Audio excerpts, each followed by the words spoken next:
जय हिंद। स्वागत है आपको अपने YouTube चैनल देवजोशी ऑनलाइन क्लासेज में। आज हम आप लोगों के लिए लेकर के आए हैं द्विघात समीकरण का लेक्चर नंबर 4, जिसमें हम आप लोगों को सिखाने वाले हैं पूर्ण वर्ग विधि द्वारा द्विघात समीकरण का मूल किस प्रकार से निकाला जाता है।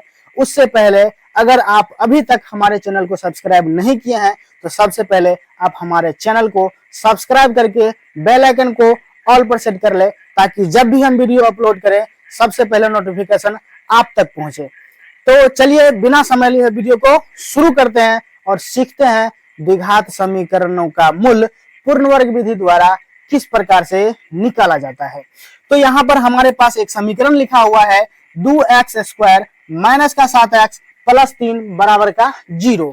इन समीकरणों को हमें पूर्ण वर्ग विधि द्वारा मूल ज्ञात करना है।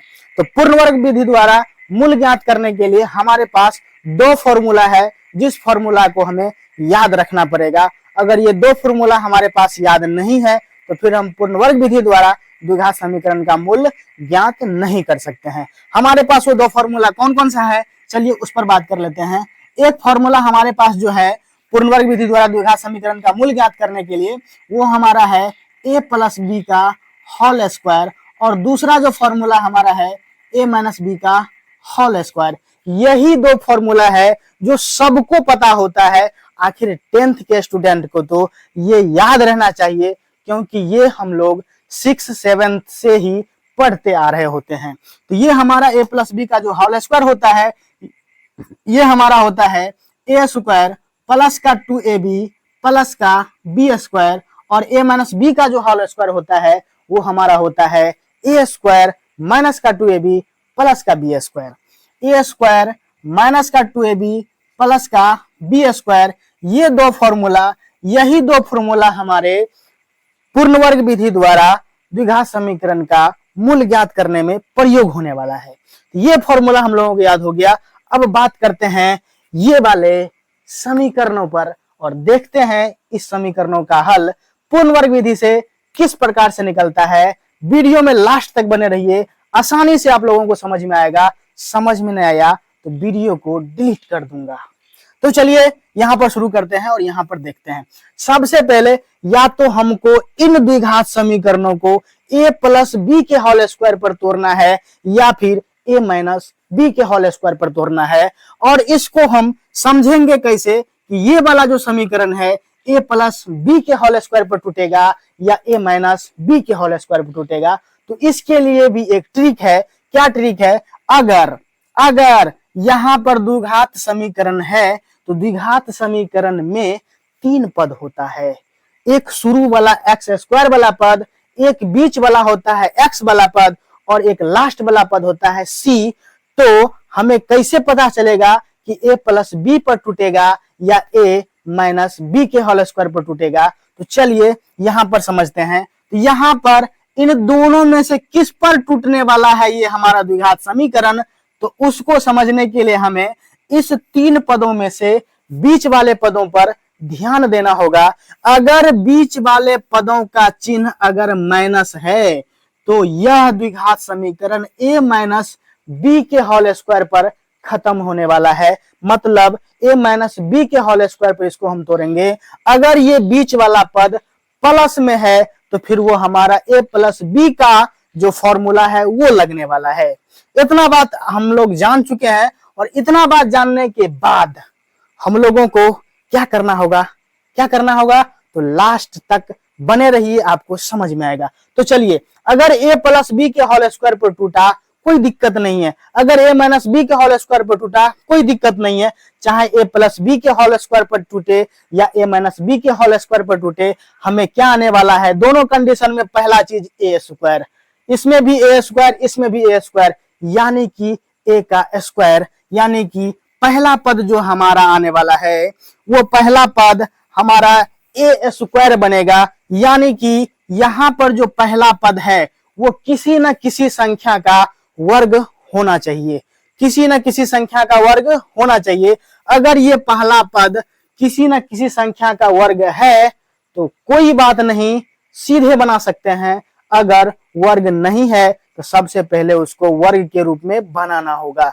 अगर वर्ग नहीं है तो वर्ग पहले उसको बनाना पड़ेगा, किसी न किसी संख्या का उसको वर्ग बनाना पड़ेगा। अगर वर्ग नहीं बनाते हैं तो हमारा वो ए स्क्वायर बनेगा कैसे? नहीं बनेगा तो हमारा सूत्र पे जाएगा नहीं, तो हमें सवाल बनेगा नहीं। तो चलिए शुरू करते हैं और सीखते हैं। यहाँ पर देखते हैं, यहाँ पर अगर अचर संख्या का बात किया जाए इस वाले पद में, तो अचर संख्या हमारे पास 2 है। ये 2 किसी का वर्ग नहीं है। क्यों? क्योंकि एक का जो वर्ग होता है वो 1 होता है और 2 का जो वर्ग होता है वो हमारा 4 होता है। अगर 3 का बात करें तो 3 का वर्ग हमारा 9 होता है। 4 का वर्ग का बात करें तो 4 का वर्ग हमारा 16 होता है। न तो 1 है, न तो 4 है, न तो 9 है, न तो 16 है। यानी कि 2 हमारा किसी का वर्ग नहीं है। अगर 2 किसी का वर्ग है तो 2 का वर्गमूल क्या होगा? तो 2 का वर्गमूल नहीं निकलेगा। क्यों? क्योंकि ये किसी न किसी का वर्ग है ही नहीं। जैसे अगर 4 किसी न किसी का वर्ग है तो 4 का जब हम लोग वर्गमूल निकालते हैं तो वर्गमूल इसका 2 निकलता है। उसी प्रकार अगर 9 किसी न किसी का वर्ग है तो ये जब इसका हम वर्गमूल निकालेंगे तो इसका वर्ग हमें 3 आएगा। उसी प्रकार अगर हम 2 का वर्गमूल निकालें तो 2 का वर्गमूल नहीं निकलने वाला है। क्यों? क्यों नहीं निकलने वाला है? क्योंकि 2 किसी भी संख्या का वर्ग नहीं है। तो 2 किसी भी संख्या का वर्ग नहीं है तो हमें इसे पूर्ण वर्ग बनाना होगा। अगर पूर्ण वर्ग नहीं है तो पूर्ण वर्ग बनाना होगा। तो यहाँ पर 2 पूर्ण वर्ग नहीं है। और अगर x का बात करें तो x का स्क्वायर है, मतलब x तो वर्ग के रूप में है। x तो वर्ग के रूप में है। बात रहा सिर्फ एक संख्या पर, किस पर? तो वो हमारा 2 पूर्ण वर्ग नहीं है। तो 2 को पूर्ण वर्ग बनाना होगा। चाहे तो तुम इस 2 को गुना करके पूर्ण वर्ग बनाओ या फिर इसको हटा दो, दुइये गो में से एगो काम। यहाँ पर समझने वाली बात है, यहाँ पर 2x स्क्वायर है, 2x स्क्वायर है, ये हमारा पूर्ण वर्ग नहीं है। इसको पूर्ण वर्ग बनाने के लिए या तो इस 2 को पूर्ण वर्ग बना डालो या फिर यहाँ से इस 2 को हटा दें। इस 2 को इसमें से हटा दें, इस 2x स्क्वायर में से अगर 2 को हटा दें तो हमारे पास बचेगा x स्क्वायर। तो ये x स्क्वायर हमारा वर्ग के रूप में है, इससे भी काम चल जाएगा। या फिर 2 को रखे रहना है तो 2 को पूर्ण वर्ग बनाना पड़ेगा। पूर्ण वर्ग बनाने के लिए 2 में अगर हम 2 से गुना मार देंगे तो हमारा 4 हो जाएगा, जो कि एक पूर्ण वर्ग हो जाएगा। या फिर इस 2 को यहाँ से हटा देंगे तो x स्क्वायर बचेगा, जो हमारा पूर्ण वर्ग बचेगा। तो चलिए या तो हटा दें या तो पूर्ण वर्ग बना दें। अगर पूर्ण वर्ग बनाना है तो 2 से गुना मारना पड़ेगा तो पूर्ण वर्ग हो जाएगा। या फिर अगर हटाना है तो 2 से इसमें भाग लगा देंगे तो ये हट जाएगा, तो x स्क्वायर बचेगा। दोनों तरीका अभी आप लोगों को हम सिखाने वाले हैं, दोनों तरीका। सबसे पहले हम यहाँ पर करते हैं क्या, तो 2 को पूर्ण वर्ग बना देते हैं। 2 को पूर्ण वर्ग बना देते हैं। तो 2 को पूर्ण वर्ग बनाने के लिए 2 में हमें 2 से गुना करना पड़ेगा, तब जाके वो पूर्ण वर्ग बनने वाला है। तो 2 से जब इसमें हम लोग गुना करेंगे तो ये अन्याय है। अन्याय क्या है कि किसी एक पद में हम गुना कर देंगे वो तो पूर्ण वर्ग बन जाएगा, लेकिन हमारा सवाल गलत हो जाएगा। इसके लिए अगर ये समीकरण है तो समीकरण में जो कुछ भी करना है बराबर के दोनों तरफ करना होता है। अगर भाग लगा रहे हैं तो बराबर के दोनों तरफ सभी पदों में भाग देना होता है। अगर गुना कर रहे हैं तो बराबर के दोनों तरफ सभी पदों में गुना करना होता है। तो अगर हम यहाँ पे गुना करके इसको पूर्ण वर्ग बनाते हैं तो सभी पदों में गुना करना होगा, बराबर के दाईं तरफ भी बराबर के बाईं तरफ भी। तो चलिए इसको पूर्ण वर्ग बनाते हैं। तो पूर्ण वर्ग बनाने के लिए हमको करना क्या पड़ेगा, तो 2 से गुना मारना पड़ेगा। तो 2 से गुना मारने के लिए हम लोग लिखेंगे, चूंकि 2 से दोनों तरफ या फिर 2 से समीकरण के दोनों तरफ गुना करने पर गुना करेंगे तो हमारा क्या हो जाएगा, ये 4x स्क्वायर हो जाएगा। माइनस है तो माइनस, 2 से गुना इसमें भी मारेंगे तो 2 से 14 और x का x हो जाएगा, प्लस का 2 तिहाई 6 बराबर का 2 से जब 0 में गुना करेंगे तो हमारा 0 हो जाएगा। अब ये हमारा हो चुका है और ये संख्या पहला वाला जो पद है वो हमारा पूर्ण वर्ग संख्या बन चुका है। अब पूर्ण वर्ग बना है तो इसको बनाना है a का स्क्वायर, यानी कि अगर इसको हम a बनाएं और उसका स्क्वायर बनाएं, अगर हमारे पास 9 है, अगर इसको हमको स्क्वायर के रूप में लिखना है तो इसका हम लेंगे 3 का स्क्वायर। तो 3 स्क्वायर मतलब 3 गुना 3, जो कि हमारा हो जाएगा 9। क्या हो जाएगा 9। उसी प्रकार 4 को हमें a का स्क्वायर बनाना है, तो 4x² को हम ये लिख सकते हैं 2x और इनका पावर 2। अब इनका पावर 2 होने का मतलब है कि ये पावर 2 पर भी है और ये पावर x पर भी है, तो 2 पर पावर 2 4 हो गया, x पर पावर 2 x² हो गया, ये बन गया हमारा 2x बन गया a और ये हो गया हमारा a²। उसके बाद यहाँ पे माइनस है तो माइनस देंगे, और कौन सा फॉर्मूला, तो a माइनस बी का होल स्क्वायर, ये फॉर्मूला लगेगा। a² हमारा हो चुका है, अब हमें पता करना है माइनस का 2ab, तो यहाँ पर सूत्र में है 2 और a हमारा 2x हो गया, तो यहाँ पे लिख दिए 2x, गुना में होता है b, गुना में होता है b। तो ध्यान देने योग्य बात है कि 2a हो गया, हमको चाहिए यहाँ पर b कितना होगा। अब यहाँ पे बात करें, यहाँ पे 14x है, बीच वाला पद क्या है, तो 14x है, तो यहाँ पर 2ab जो है, यहाँ पर 2a हो गया कितना, तो 2 दूनी 4x, 2a 2 दूनी 4x हो चुका है। b हमारा कितना होगा, ताकि गुना होके ये 14 हो जाए, तो 2 दूनी 4 हो चुका है, 2 दूनी 4 हो चुका है। 4 में आखिर किस संख्या से गुना करें कि हमारा 14 होगा, 4 में 1 से गुना करें 4 होगा, 4 में 2 से गुना करें 8 होगा, 4 में 3 से गुना मारें 12 होगा, 4 में 4 से गुना मारें 16 होगा। 14 तो आ ही नहीं रहा है, 14 नहीं आ रहा है, तो क्या करें, तो जब 14 इस संख्या से नहीं आ रहा है तो हमें बट्टा वाले संख्या का प्रयोग करना होगा। अब उसका पता करने के लिए क्या करना होगा, हमें b पता करने के लिए क्या होगा, क्या करना होगा, तो ध्यान से देखिए 2ab क्या होता है, 2ab हमारा बीच वाला पद होता है, तो बीच वाला पद के 2ab के बराबर हमारा क्या हो गया, तो 14। 2ab के बराबर हमारा क्या हो गया 14, क्योंकि जो बीच वाला पद होता है, जो बीच वाला पद होता है वो 2ab होता है, जो बीच वाला पद होता है वो हमारा 2ab होता है। तो हमारा जो 2ab है वो हमारा क्या है 14x, तो 14x लिख दिए। अब यहाँ पर समझिए 2 हमारा तो 2 है और a की जगह पर बात किया जाए तो a हमारा 2x है, तो हमारा ये 2x हो गया, गुना में b है तो b बराबर का यहाँ 14x है तो 14x, x इधर भी गुना में, x इधर भी गुना में, x से x चला गया। अगर b का बात करें तो इधर 14 और 2 दूनी 4 गुना के b में है, तो 4 चल जाएगा भागा में, ये कटेगा, 2 सत्ते 14, 2 दूनी 4, यानी कि जो हमारा b है वो b हमारा 7/2 है, b हमारा 7/2 है। तो यहाँ पर b के जगह पे हमारा हो जाएगा 7/2। इस बात को अगर आप लोगों को b पता नहीं चले तो इस प्रकार से आप b का पता कर सकते हैं। तो चलिए अब b हमारा पता हो गया, तो हमारे पास फॉर्मूला बन के आ रहा है a² माइनस 2ab प्लस होता है b²। तो b हमारा हो गया 7/2, तो b यानी कि 7/2 का होल स्क्वायर। अब एक चीज याद रखना पड़ेगा, जो b है ना, b का स्क्वायर प्लस में है, एक बार b² घटाना भी पड़ता है, हम लोग यहाँ पे लिखेंगे माइनस 7/2 का स्क्वायर, यानी कि b² को एक बार घटाना भी पड़ता है। यही यहाँ पर फर्क है पूर्ण वर्ग विधि से द्विघात समीकरण का मूल ज्ञात करना। और उसके बाद यहाँ पे हम लोग लिख लिए b² के एक बार प्लस में, b² के एक बार माइनस में, उसके बाद यहाँ पर जो बचल है संख्या वो हमारा 6 है, तो प्लस का 6 यहाँ पे लिखेंगे, बराबर का 0 है तो 0।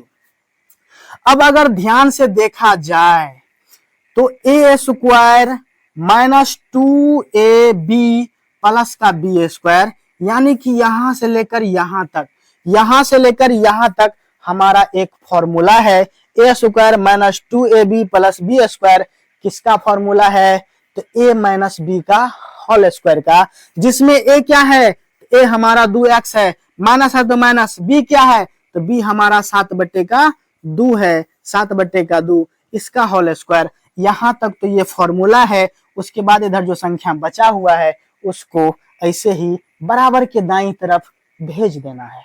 तो बराबर के दाईं तरफ भेजेंगे, ये माइनस में 7² 7/2 का स्क्वायर है, माइनस में बराबर के दाईं तरफ इसको भेजेंगे तो ये प्लस में हो जाएगा 7/2 का होल स्क्वायर। तो बराबर देंगे प्लस में 7/2 का होल स्क्वायर, यहाँ पे प्लस का 6 है, बराबर के दाईं तरफ भेज देना है, माइनस का 6 हो जाएगा। यानी कि जो सूत्र है, सूत्र को सिर्फ बराबर के दाईं तरफ लिखना है, बाद बाकी जितना भी संख्या इधर बचता है सबको बराबर के दाईं तरफ भेज देना है।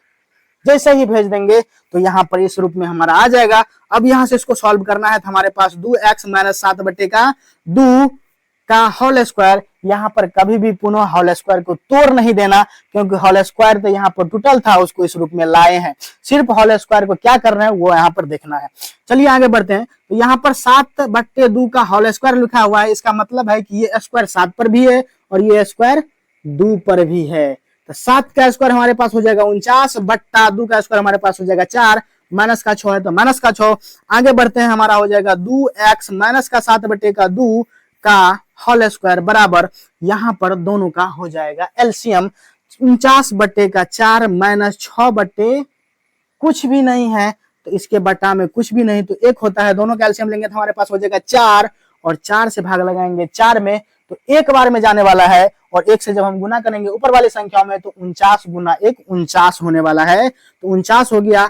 माइनस का 1 से भाग लगाएंगे तो 4 बार में जाएगा, 4 से गुना करेंगे तो हमारे पास हो जाएगा 4 छके 24।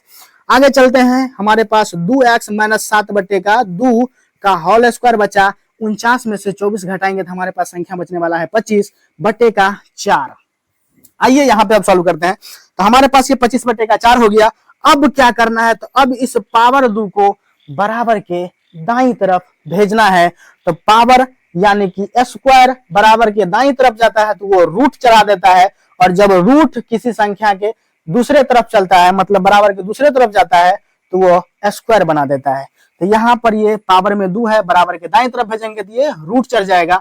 तो यहाँ पर हमारे पास जो संख्या आने वाला है वो हमारा है 2x माइनस 7 बटे का 2 स्क्वायर को बराबर के दाईं तरफ भेजेंगे तो रूट लग जाएगा, और जब भी रूट में से कोई भी संख्या बाहर निकलता है वो प्लस और माइनस के साथ निकलता है।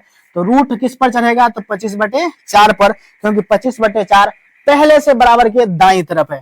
आगे बढ़ते हैं तो हमारे पास आ जाएगा 2x माइनस 7 बटे का 2 बराबर, यहाँ पर प्लस माइनस 25 वर्गमूल निकलेगा तो 5 होगा, 4 का वर्गमूल निकलेगा तो 2 होगा, यानी कि प्लस माइनस 5 बटा 2 हो गया। यानी कि एक बार प्लस में 5 बटे का 2 आएगा और एक बार माइनस में 5 बटे का 2 आएगा। चलिए अभी सॉल्व करने के लिए और बाकी है। अब यहाँ पर हमारे पास 2x माइनस 7 बटे का 2 है तो 2x को रहने देते हैं, माइनस 7 बटा 2 को बराबर के दाईं तरफ भेजते हैं तो हमारा हो जाएगा 2x बराबर प्लस माइनस 5 बटे का 2, और ये माइनस का 7 बटे का 2 है, बराबर के दाईं तरफ जाएगा तो प्लस का 7 बटे का 2 हो जाएगा। या अगर यहां से हम लोग x रखें तो यहाँ पर 2 और x इन दोनों के बीच में गुना का संबंध है। जब इस 2 को बराबर के दाईं तरफ भेजेंगे तो ये 2 इधर गुना में उधर जाएगा तो सभी के भाग में जाने वाला है। तो x बराबर प्लस माइनस 5 बटा 2 प्लस का 7 बटा 2, और इन सभी के बटा में हमारा जो संख्या जाने वाला वो है 2। अब यहाँ पर x बराबर एक बार प्लस में 5 बटा 2 आएगा और एक बार माइनस में 5 बटा 2 आएगा, तो हमारे पास जो संख्या आने वाला है 5 बटा 2 प्लस 7 बटा 2 बट्टे का 2, और एक बार माइनस में 5 बटा 2 प्लस 7 बटा 2 बट्टे का 2। अब बात करते हैं तो हमारे पास जो संख्या आने वाला है x बराबर, अब यहाँ पर इन दोनों का जब हम लोग एलसीएम लेने वाले हैं तो आने वाला है 2, क्या आने वाला है 2, और 5 2 से भाग लगाएंगे एक बार में, 1 से गुना करेंगे 5 प्लस 2 से भाग लगाएंगे एक बार में और 1 से गुना करेंगे तो हमारा 7 हो जाएगा, अब बट्टे का 2 है तो 2 हो गया, कोमा इधर हो जाएगा -5 प्लस का 7 बट्टे का 2 अब बट्टा 2। अब यहाँ आ जाते हैं और यहाँ समझते हैं 5 और 7 12 बट्टा 2 कितना हो जाएगा 6, अब बट्टा में हमारा है 2, x बराबर 6 बट्टा 2 हो जाएगा, और कोमा में हमारे पास यहाँ पे -5 प्लस 7 है तो प्लस 2 बट्टा 2 कट के 1, और बट्टा में हमारे पास 2 है तो 2 हो जाएगा। आगे बढ़ेंगे तो x बराबर ये कट के 3 और 1 बट्टा 2, ये दो आंसर हमारा रहा x बराबर, x का मान एगो 3 हो गया और x का मान हमारा 1 बट्टा 2 हो गया। ये रहा हमारा पूर्ण वर्ग विधि द्वारा द्विघात समीकरण का मूल ज्ञात करना। आप लोगों को ये वीडियो कैसा लगा कमेंट बॉक्स में जरूर बताइएगा। मिलते हैं नेक्स्ट वीडियो में, तब तक के लिए जय हिंद, वंदे मातरम।